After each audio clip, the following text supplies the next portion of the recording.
بسم اللہ الرحمن الرحیم۔ ہم اللہ رب العالمین کا شکر ادا کرتے ہیں کہ اس نے ہمیں ایک بار پھر قرآن کریم فرقان حمید کو سمجھنے کے لیے اپنے دربار کی حاضری کی سعادت عطا فرمائی۔ رب العالمین ہم سب کا یہاں جمع ہونا قبول و منظور فرمائے۔ اللہ تبارک و تعالی قرآن کے نور سے ہمارے سینوں کو، ہماری قبروں کو، ہماری آخرت کو روشن فرمائے۔ الحمدللہ سورہ مریم کی 63 آیات مکمل ہوئیں۔ آج ہمارے درس کا آغاز سورہ مریم کی آیت نمبر 64 سے ہے، 64۔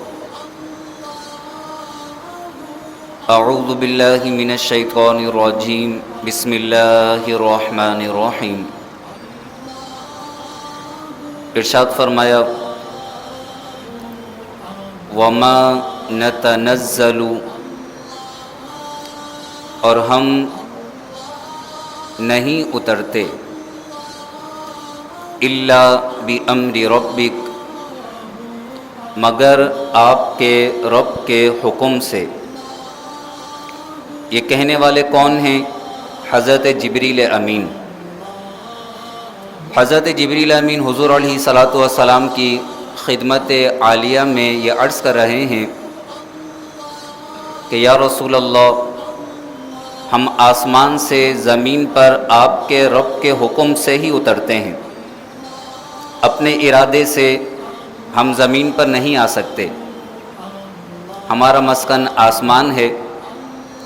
یہ کس موقع پر کہا؟ حضور علیہ الصلاۃ والسلام نے حضرت جبریل امین سے یہ فرمایا تھا کہ آپ ہمارے پاس جلدی جلدی کیوں نہیں آتے، زیادہ تشریف لایا کریں۔ حضور علیہ الصلاۃ والسلام حضرت جبریل امین کا انتظار کیا کرتے تھے کہ جبریل امین تشریف لائیں، اللہ کا کلام نازل ہو اور وحی الہی وہ حضرت جبریل امین کی زبان سے سنیں اور پھر خود حضور علیہ الصلاۃ والسلام اسے تلاوت فرمائیں۔ تو آپ کو اللہ کے کلام کا بہت ہی زیادہ شوق تھا۔ آپ نے حضرت جبریل امین سے فرمایا کہ آپ ہمارے پاس جلدی جلدی کیوں نہیں آتے؟ تو حضرت جبریل امین نے عرض کی کہ یا رسول اللہ، ہم اللہ کے حکم کے تابع ہیں، اللہ جب ہمیں بھیجتا ہے ہم حاضر ہو جاتے ہیں، اس کے حکم کے بغیر ہم کہیں پر بھی آ جا نہیں سکتے۔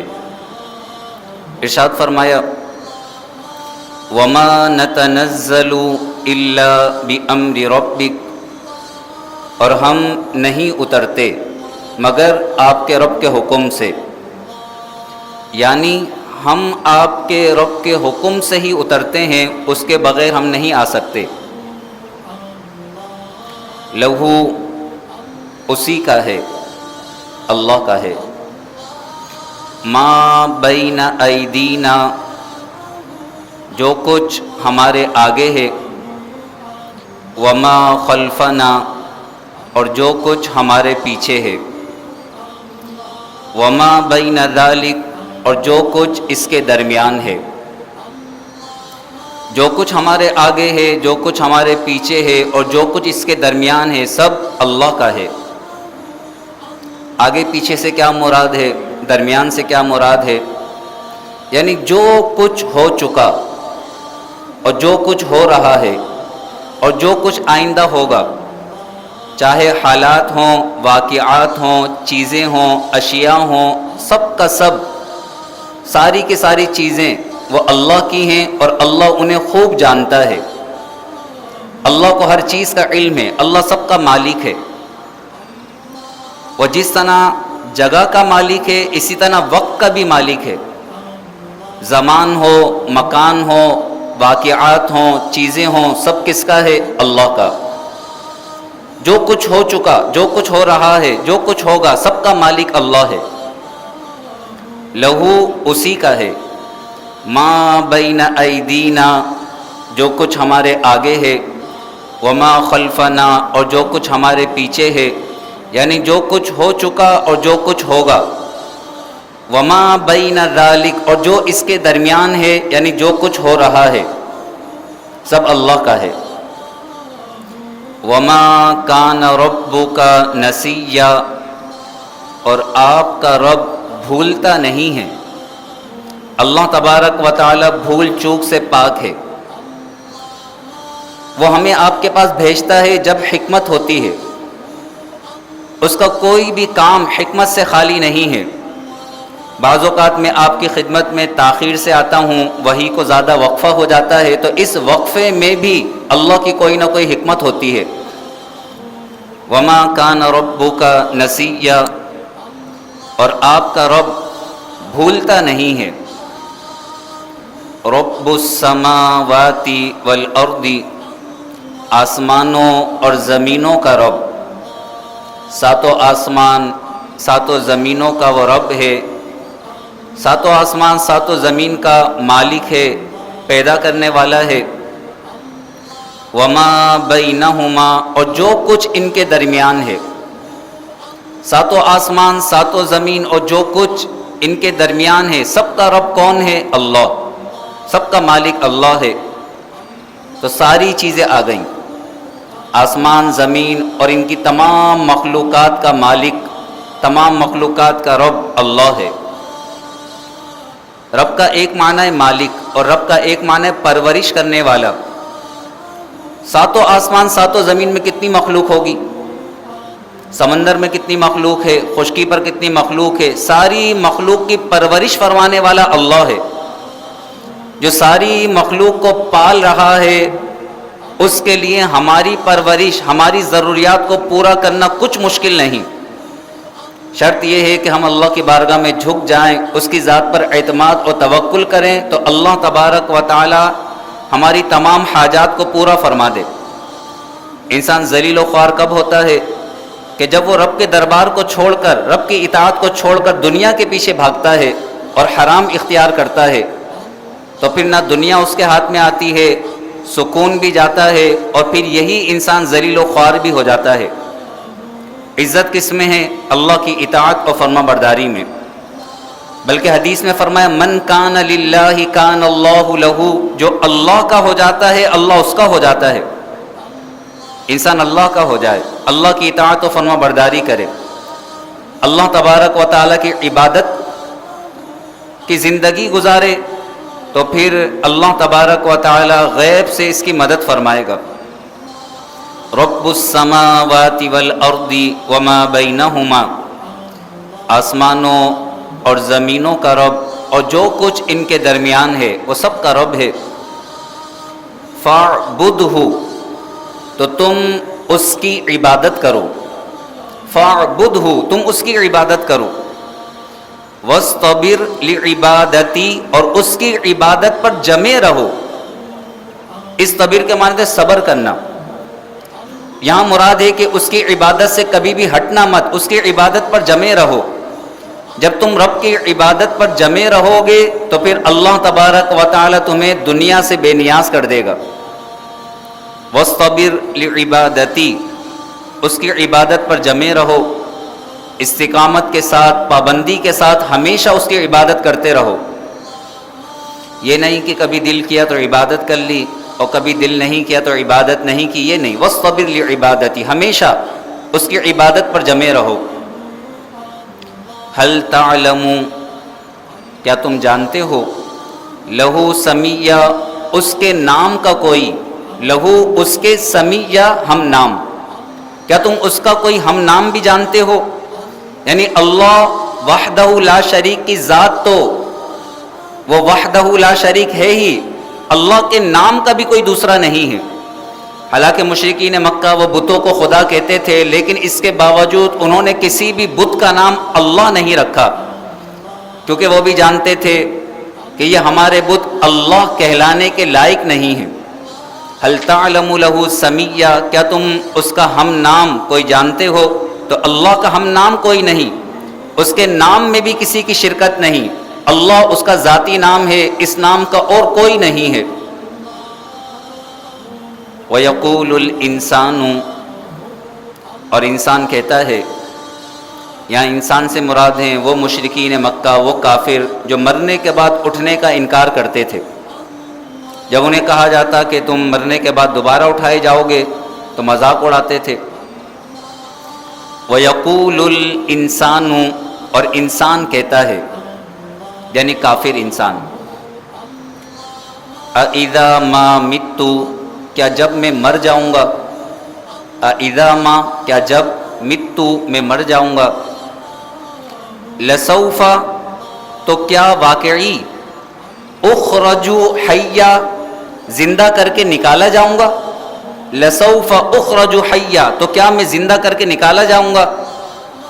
بعض اوقات ہڈیاں لے کر آتے، بوسیدہ ہڈیاں، اور کہتے من یحیی العظام وہی رمیم، ان ہڈیوں کو کون زندہ کرے گا، سورہ یاسین آخری رکوع، من یحیی العظام وہی رمیم، یہ بوسیدہ ہڈیاں ہیں، انہیں کون زندہ کرے گا۔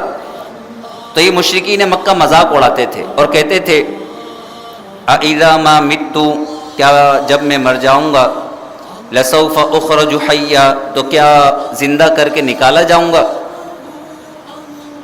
اولا یذکر الانسان، کیا اس انسان کو یہ یاد نہیں، اولا یذکر الانسان، کیا یہ انسان اس بات کو یاد نہیں کرتا، اسے یہ بات یاد نہیں ہے، انا خلقناہ من قبل، بے شک ہم نے اسے اس سے پہلے پیدا کیا، انا خلقناہ، بے شک ہم نے اسے پیدا کیا، من قبل، اس سے پہلے، یعنی یہ تو یہ کہہ رہا ہے کہ مرنے کے بعد دوبارہ زندہ کیا جاؤں گا، اس کا انکار کرتا ہے۔ کیا اس نے اپنی پیدائش پر غور نہیں کیا کہ ہم نے تو اسے اس وقت پیدا کیا جب اس کا وجود بھی نہیں تھا، کچھ بھی نہیں تھا، تو جو رب عدم سے وجود دینے والا ہے وہ اسی وجود کو دوبارہ مٹا کر دوبارہ زندگی عطا فرمائے گا۔ اولا یذکر الانسان، کیا انسان کو یہ بات یاد نہیں، انا خلقناہ من قبل، کہ ہم نے اسے اس سے پہلے پیدا کیا، ولم یک شیئا، اور یہ کچھ بھی نہیں تھا، ولم یک شیئا، شیئا کچھ بھی، ولم یک شیئا یہ کچھ بھی نہیں تھا۔ سورہ دہر میں فرمایا هل اتى على الانسان حين من الدهر لم يكن شيئا مذكورا، کیا انسان پر وہ وقت نہیں گزرا کہ جب یہ کوئی قابل ذکر چیز بھی نہیں تھا، کوئی اسے جانتا بھی نہیں تھا۔ اللہ نے اسی مٹی سے اسے پیدا کیا ہے، مٹی سے، اسی مٹی سے پیدا کیا، اسی مٹی میں دوبارہ انسان مٹے گا، پھر اسی مٹی سے دوبارہ زندہ کیا جائے گا۔ اولا یذکر الانسان انا خلقناہ من قبل، کیا انسان کو یہ بات یاد نہیں کہ ہم نے اسے اس سے پہلے پیدا کیا اور وہ کچھ بھی نہیں تھا، ولم یک شیئا، فوربک، تو آپ کے رب کی قسم، لنحشرنہم، ضرور بضرور ہم انہیں جمع کریں گے میدان محشر میں۔ حشر مانے جمع کرنا، میدان محشر میں سب کو جمع کیا جائے گا، مرنے کے بعد سب کو دوبارہ اٹھایا جائے گا، نشر قبروں سے اٹھنا۔ لنحشرنہم، ضرور بضرور ہم انہیں جمع کریں گے، والشیاطین، اور شیطانوں کو بھی جمع کریں گے۔ ہر انسان کے ساتھ جو شیطان ہے، یہ شیطان لعین جو دل میں وسوسے ڈالتا ہے، ہر انسان کے ساتھ اس کا شیطان ہوگا جو اسے بہکانے والا ہے۔ تو جس انسان کا خاتمہ کفر پر ہوا ہوگا، اس کافر انسان کو اس شیطان کے ساتھ زنجیروں میں جکڑا جائے گا۔ یہ کافر بھی زنجیروں میں جکڑے ہوں گے اور ان کے شیاطین بھی ان کے ساتھ زنجیروں میں جکڑے ہوں گے اور انہیں زنجیروں میں جکڑ کر لایا جائے گا۔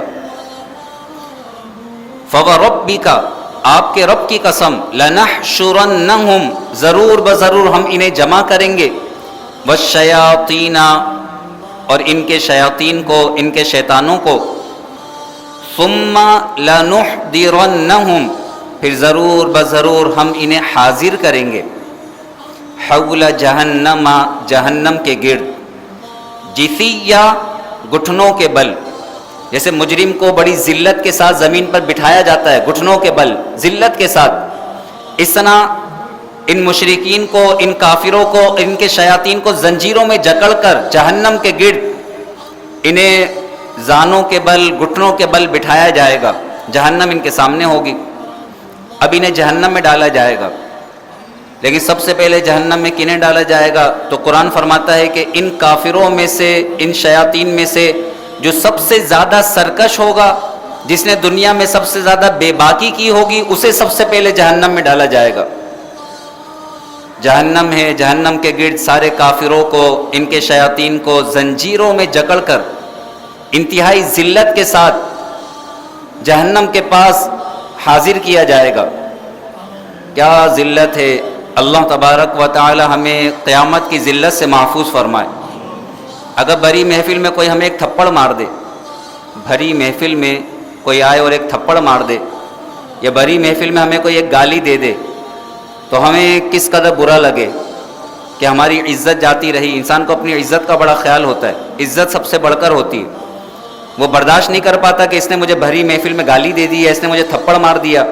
تو وہ کیا منظر ہوگا جب بالوں سے پکڑ کر گھسیٹا جائے گا، زنجیریں ان کے پاؤں میں، ان کی گردنوں میں بیڑیاں ڈالی جائیں گی، اور گھسیٹ گھسیٹ کر انہیں جہنم کے گرد جمع کیا جائے گا.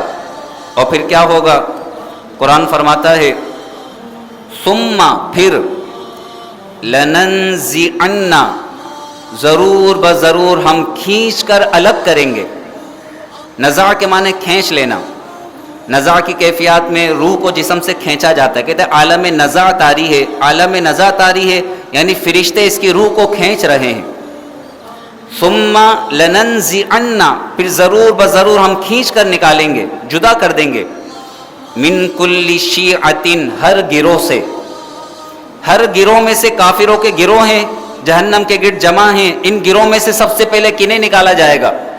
پھر ضرور بضرور ہر گروہ سے، من کل شیعۃ ہر گروہ سے ہم کھینچ کر جدا کریں گے. ایہم اشد علی الرحمن عتیا جو ان میں رحمان پر سب سے زیادہ بے باک ہوگا. عتیا بے باک، اشد سب سے بڑھ کر، علی الرحمن رحمان پر. ایہم ان میں سے جو اشد علی الرحمن عتیا رحمان پر سب سے بڑا بے باک ہوگا، جس نے دنیا میں بے باکی کی ہوگی، سرکشی کی ہوگی، سمجھانے پر بھی نہیں سمجھتا تھا، بے باک تھا، بڑا ڈرتا نہیں تھا رحمان سے، تو اب رحمان اسے ڈرائے گا. سب سے پہلے انہیں کھینچ کر نکالا جائے گا. ایہم اشد علی الرحمن عتیا جو رحمان پر ان میں سب سے زیادہ بے باک تھا، سرکشی کیا کرتا تھا. ثم لنحن اعلم پھر ہم ضرور جانتے ہیں، لنحن ضرور ہم، اعلم جانتے ہیں، خوب جانتے ہیں. ثم لنحن اعلم پھر ہم خوب جانتے ہیں، بالذین ان لوگوں کو، ہم اولا بہا صلیہ جو جہنم میں بھونے جانے کے زیادہ لائق ہیں. ہم خوب جانتے ہیں کہ کسے جہنم میں بھونا جائے، جلایا جائے. لوگوں میں سے کون بے باک ہے، کون نافرمان ہے، کون اپنی مرضی چلا رہا ہے، اور کون رب کی مرضی کے مطابق زندگی گزار رہا ہے. اللہ سب جانتا ہے. وما ربک بغافل تمہارا رب غافل نہیں ہے، بے خبر نہیں ہے، وہ سب کچھ دیکھ رہا ہے. ثم پھر لنحن اعلم ہم خوب جانتے ہیں، بالذین ان لوگوں کو، ہم اولا بہا صلیہ جو جہنم میں بھونے جانے کے زیادہ لائق ہیں. اولا زیادہ لائق، صلیہ بھونا جانا، جہنم میں جلائے جائیں گے، بھونے جائیں گے. وَإِن مِّنكُمْ إِلَّا وَارِدُهَا اور تم میں سے ہر ایک کو جہنم پر سے گزرنا ہے. وَإِن مِّنكُمْ اور تم میں سے کوئی بھی ایسا نہیں، الا مگر واردها اس پر سے گزرنا ہے، یعنی تم میں سے ہر ایک کو جہنم پر سے گزرنا ہے. فرمایا جہنم پر ایک پل ہے جسے پل صراط کہتے ہیں، جو بال سے زیادہ باریک، تلوار سے زیادہ تیز ہے. وہاں انتہائی اندھیرا ہے کہ ہاتھ کو ہاتھ سجائی نہ دے، انتہائی اندھیرا، تاریک پل ہے خطرناک جو جہنم کے اوپر قائم ہے، نیچے جہنم کی آگ شعلہ زن ہے، اس پر سے ہر ایک کو گزرنا ہے، مومن کو بھی کافر کو بھی۔ ہاں اتنا ہے کہ جو اس دنیا میں جہنم کے عذابات سے ڈرنے والا ہے، رب کی اطاعت کرنے والا ہے، جب وہ مومن اس پل صراط پر سے گزرنے لگے گا تو اس کے ایمان کے نور سے جہنم کے شعلے سرد پڑنے لگیں گے، وہ بجھنے لگیں گے، تو جہنم خود پکار کر کہے گی کہ اے مومن جلدی گزر جا کہ تیرے ایمان کے نور کی وجہ سے میری آگ ٹھنڈی پڑ رہی ہے۔ اور یہ بڑی تیزی کے ساتھ پل صراط سے گزر جائے گا، نیک اعمال کرنے والا، منافقین آئیں گے، کافر آئیں گے، تو یہ کٹ کٹ کر جہنم کے اندر گریں گے۔ الامان والحفیظ، ارشاد فرمایا وَإِن مِّنكُمْ إِلَّا وَارِدُهَا، اور تم میں سے ہر ایک کو جہنم پر سے گزرنا ہے۔ کَانَ عَلَىٰ رَبِّكَ، یہ بات تمہارے رب کے ذمے حتماً حتمی ہے، مقدیہ طے شدہ ہے، مقدیہ اس کا فیصلہ ہو چکا، یہ طے شدہ بات ہے، حتمی بات ہے کہ تم میں سے ہر ایک کو پل صراط پر گزرنا ہے، جہنم پر سے گزرنا ہے۔ اللہ تبارک و تعالی اپنے حبیب کی دعا کے صدقے ہمیں پل صراط پر ثابت قدمی نصیب فرمائے۔ حضور علیہ الصلوۃ والسلام پل صراط کی جانب کھڑے ہو کر اپنے امتیوں کے لیے ربی سلیم کی صدائیں بلند فرما رہے ہوں گے، اور جو حضور علیہ الصلوۃ والسلام پر کثرت سے درود و سلام پڑھنے والے ہیں، یہ درود و سلام پڑھنے والے بڑی آسانی اور تیزی کے ساتھ پل صراط سے گزر جائیں گے۔ اسے درود و سلام کی عادت بنائیں، کم از کم روزانہ 1000 مرتبہ درود پاک ضرور پڑھیں، تو میدان محشر کی ہولناکیوں سے اللہ نجات عطا فرمائے گا۔ ایک حدیث میں حضور نے فرمایا کل بروز قیامت دشوار گزار گھاٹیوں سے جل نجات پانے والا وہ شخص ہوگا جو دنیا میں مجھ پر کثرت سے درود پاک پڑھنے والا ہوگا۔ تو درود پاک بہت بڑی نعمت ہے، مسلمانوں کے لیے 3 چیزیں بڑی نعمت ہیں۔ نمبر 1 نماز، نماز سب سے اہم ہے، سب سے پہلی چیز۔ نمبر 2 تلاوت قرآن، نمبر 3 حضور پر درود پاک۔ اگرچہ نماز میں تینوں چیزیں آ جاتی ہیں، نماز میں تلاوت بھی آ جاتی ہے، درود پاک بھی آ جاتا ہے، لیکن نماز کے علاوہ بھی انسان تلاوت قرآن کرے اور حضور علیہ الصلوۃ والسلام پر درود و سلام پڑھے، یہ 3 چیزوں کا معمول بنا لے، انشاءاللہ قبر و آخرت میں نجات ہی نجات ہوگی۔ کان علی ربک، یہ بات یعنی تم میں سے ہر ایک کو پل صراط پر گزرنا ہے، یہ بات کان علی ربک تمہارے رب کے ذمے حتماً حتمی ہے، مقدیہ طے شدہ ہے، اس کا فیصلہ ہو چکا۔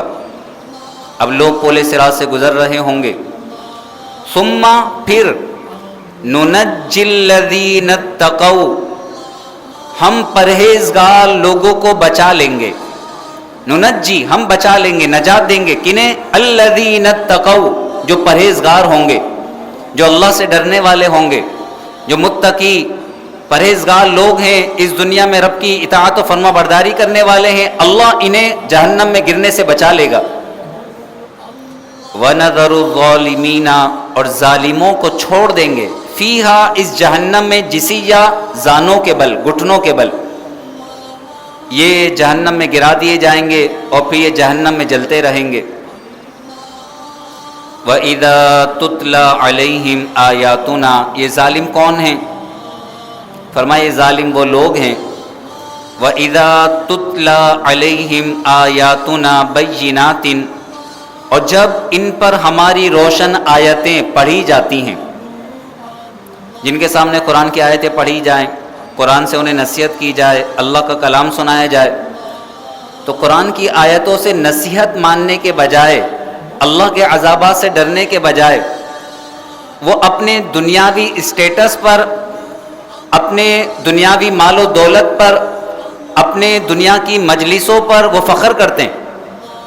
آج بھی ایسے لوگ ہیں، انہیں کہا جائے اللہ کی اطاعت کرو تو نعوذ باللہ من ذالک، وہ یہ کہہ کر دین کا مذاق اڑا دیتے ہیں کہ یہ مولوی کیا جانے، بیٹ وقت لوگ ہیں، یہ برے خیالات والے، پرانے خیالات والے لوگ ہیں، انہیں زندگی کا کیا معلوم، انہیں کچھ نہیں معلوم، وہ اس طرح مذاق اڑاتے ہیں۔ تو قرآن نے کیا واضح ارشاد فرمایا، ہر زمانے میں ایسے لوگ ہوں گے جو قرآن کی نصیحت کو سننے کے بعد مذاق اڑائیں گے اور کہیں گے زندگی تو ہماری زندگی ہے، یہ کیا زندگی گزارتے ہیں، یہ غریب لوگ ہیں، چٹائیوں پر بیٹھنے والے ہیں، انہیں کیا، یہ مدرسے کے پڑھے ہوئے مولوی ہیں، انہیں کیا معلوم کہ زندگی کیا ہوتی ہے، انہیں کیا معلوم ترقی کیا ہوتی ہے، یہ ترقی کو نہیں جانتے۔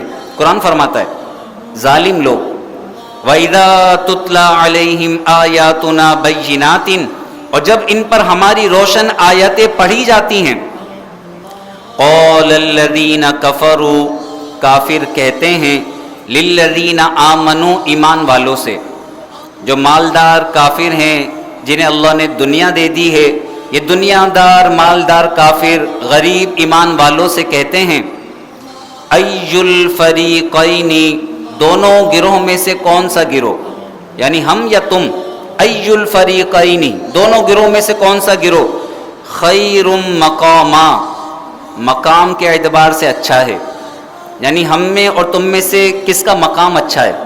دیکھو ہم گاڑیوں میں گھومنے والے، بنگلوں میں رہنے والے، ہماری محفلیں دیکھو، ہماری نشستیں دیکھو، ہر طرح سے عیش و عشرت ہے، تم کیا زندگی گزار رہے ہو، 2 وقت کا کھانا تمہارے پاس نہیں ہوتا ہے، اپنے کپڑے دیکھو، اپنا لباس دیکھو۔ یہ کافر لوگ جو مالدار ہیں یہ غریب مسلمانوں سے کہتے ہیں اَيُّ الْفَرِيقَيْنِ خَيْرٌ مَقَامًا، دونوں گروہ میں سے کس کا مقام اچھا، وَأَحْسَنُ نَدِيًّا، اور کس کی مجلس اچھی، ندیہ مجلس، کس کی مجلس اچھی ہیں۔ اگر اس دنیا میں بظاہر دیکھا جائے تو دنیا دار جو نشستیں سجاتے ہیں گانے باجے کی یا اپنی شباب و شراب کی جو نشستیں ان کی سجتی ہیں، ایک ایک نشست پر کروڑوں روپے یہ لگا دیتے ہیں، ایک ایک نشست پر کروڑوں روپے، ناچ گانے ہوتے ہیں اور یہ اسے اچھا سمجھتے ہیں۔ تو کافر لوگ کیا کہتے ہیں، کافر کہتے ہیں خیر مقاما، ہم میں اور تم میں کس کا مقام اچھا ہے، وَأَحْسَنُ نَدِيًّا، کس کی مجلس اچھی ہے۔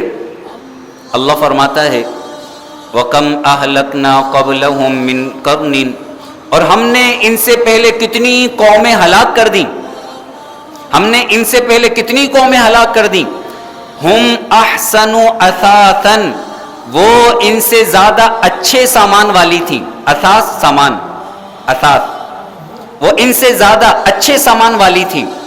ان سے پہلے جو قومیں تھیں ان کی عمریں بھی لمبی تھیں، ان کے پاس ان سے زیادہ مال و دولت تھا۔ شداد نے تو پوری ایک جنت بنا ڈالی تھی، سونے کی زمین، پوری ایک جنت بنا ڈالی تھی شداد نے تو۔ قارون کا خزانہ، قارون کے خزانے کی چابیاں اتنی تھی جو اونٹوں پر لادی جاتی تھی۔ اللہ فرماتا ہے کیا یہ غور و فکر نہیں کرتے، یہ دنیا تو اللہ جسے چاہتا ہے دے دیتا ہے۔ فرعون کو اللہ نے دنیا دے دی، نمرود کو اللہ نے دنیا دے دی۔ دنیا کا مل جانا یہ اچھے ہونے کی دلیل نہیں ہے۔ وَكَمْ أَهْلَكْنَا قَبْلَهُمْ مِنْ قَرْنٍ، اور ہم نے ان سے پہلے کتنی قومیں ہلاک کر دیں، ہم احسن اثاثا، وہ ان سے زیادہ اچھے سامان والی، وَرِيًّا، اور نمود والی، یعنی ان سے اچھی دکھائی دیتی تھیں، ان کے قد بھی ان سے زیادہ اچھے تھے، ان کی صحت بھی ان سے زیادہ اچھی تھی، ان کی عمریں بھی ان سے زیادہ اچھی تھی، وَرِيًّا، ان سے زیادہ اچھے دکھائی دینے والے، ہم نے انہیں ہلاک کر دیا۔ قل، اے حبیب آپ فرما دیجئے، من کان فی الضلالۃ، جو گمراہی میں ہو، فلیمدد لہ الرحمن مدا، تو رحمان اسے خوب ڈھیل دے دے۔ جو گمراہی میں ہے، ہدایت پر نہیں آنا چاہتا، تو پھر رحمان اسے دنیا دے دے، دنیا میں اسے ڈھیل دے دے، وہ موت کے آخری لمحات تک توبہ نہ کرے، پھر وہ دنیا میں مگن رہے۔ فلیمدد لہ الرحمن مدا، رحمان اسے خوب ڈھیل دے، خوب ڈھیل دے۔ حَتَّى اِذَا رَأَوْا، یہاں تک کہ جب وہ دیکھیں، مَا يُوعَدُونَ، وہ چیز جس کا وہ وعدہ دیے جاتے ہیں، اِمَّا الْعَذَابَ، یا تو عذاب، عذاب کے فرشتے دیکھ لیں، وَإِمَّا السَّاعَةَ، یا قیامت۔ اللہ اکبر، اگر انسان پوری زندگی عیش و عشرت میں پڑا رہا اور حضرت ملک الموت اپنی خوفناک شکل میں اس کے سامنے آ گئے، تو خالی خوفناک شکل کا دیکھنا ہی یہ نعمتوں کے مقابلے میں کافی ہو جائے، اس کے عیش و عشرت کے مقابلے میں کافی ہو جائے۔ اور جب وہ ایک مومن کی روح نکالنے کے لیے آتے ہیں حضرت ملک الموت، اور جتنی خوبصورت شکل میں، جتنی پیاری شکل میں مومن کے سامنے آتے ہیں، اگر مومن پوری زندگی تکالیف میں گزارے اور یہ حضرت ملک الموت کی اتنی پیاری صورت کو دیکھ لے تو ان تمام کا بدلہ کافی ہو جائے۔ کیا فرمایا؟ حَتَّى اِذَا رَأَوْا، یہاں تک کہ جب وہ دیکھ لیں، ما یوعدون، جس چیز کا انہیں وعدہ دیا جاتا ہے، اِمَّا الْعَذَابَ، یا تو عذاب دیکھیں، وَإِمَّا السَّاعَةَ، یا قیامت کو دیکھ لیں، فَسَيَعْلَمُونَ، تو پھر وہ جان جائیں گے. فَسَيَعْلَمُونَ پھر انہیں علم ہو جائے گا. من هو شر مکانا کہ کس کا مقام بدتر ہے. یہ دنیا کو سب کچھ سمجھ بیٹھے ہیں ایسا نہیں ہے. دنیا تو انتہائی مختصر ہے. دنیا کے بعد کی جو زندگی ہے اگر انہوں نے عذاب کو دیکھ لیا یا عذاب میں مبتلا کیے گئے پھر یہ جان جائیں گے. من هو شر مکانا کس کا مکان بدتر ہے برا ہے. وَأَضْعَفُ جُنْدًا اور کس کا لشکر کمزور ہے. وَيَزِيدُ اللَّهُ الَّذِينَ اهْتَدَوْا هُدًى اور جو لوگ ہدایت پا گئے اللہ ان کی ہدایت میں اضافہ فرمائے گا. جو لوگ ایمان لے آئے تو ایمان والوں کو اللہ نیک اعمال کی توفیق عطا فرمائے گا, ان کی ہدایت میں اضافہ فرما دے گا. اللہ ہمیں بھی استقامت عطا فرمائے. وَيَزِيدُ اللَّهُ الَّذِينَ اهْتَدَوْا هُدًى اور ہدایت والوں کی ہدایت میں اللہ اضافہ فرمائے گا. والباقیات الصالحات اور باقی رہنے والی اچھی باتیں, باقی رہنے والی اچھی باتیں. خیر عند ربک ثوابا ان کا ثواب تمہارے رب کے نزدیک بہت اچھا ہے, بہت بہتر ہے. وخیر مردا اور ان کا انجام بڑا پیارا ہے. انجام کے اعتبار سے ثواب کے اعتبار سے باقی رہنے والی نیک باتیں اچھی باتیں یہ بہت ہی بہتر ہیں. انسان دیکھے عمل کیا کر رہا ہے. عمل سے زندگی بنتی ہے جنت بھی جہنم بھی. یہ مال و دولت کا مل جانا, عیش و عشرت کا مل جانا یہ کوئی اللہ کی خوشنودی کی دلیل نہیں ہے. انسان یہ دیکھے کہ میں کر کیا رہا ہوں. اگر نیک اعمال کی توفیق مل گئی ہے, نیک مجالس کی توفیق مل گئی ہے, اللہ کی عبادت کی توفیق مل گئی ہے, خیر عند ربک ثوابا وخیر مردا تو تمہارے رب کے نزدیک ثواب کے اعتبار سے بھی بڑا بہتر اور انجام کے اعتبار سے بھی خوب تر ہے. اللہ تبارک و تعالی مجھے بھی زیادہ سے زیادہ نیک اعمال کرنے کی توفیق عطا فرمائے. اللہ تبارک و تعالی آپ کو بھی نیک اعمال کی توفیق عطا فرمائے. آمین. وآخر دعوانا ان الحمد للہ رب العالمین وصلی اللہ تعالی علی خیر خلقہ ونور عرشہ سیدنا ومولانا محمد وعلی آلہ واصحابہ اجمعین. آمین برحمتک یا ارحم الراحمین.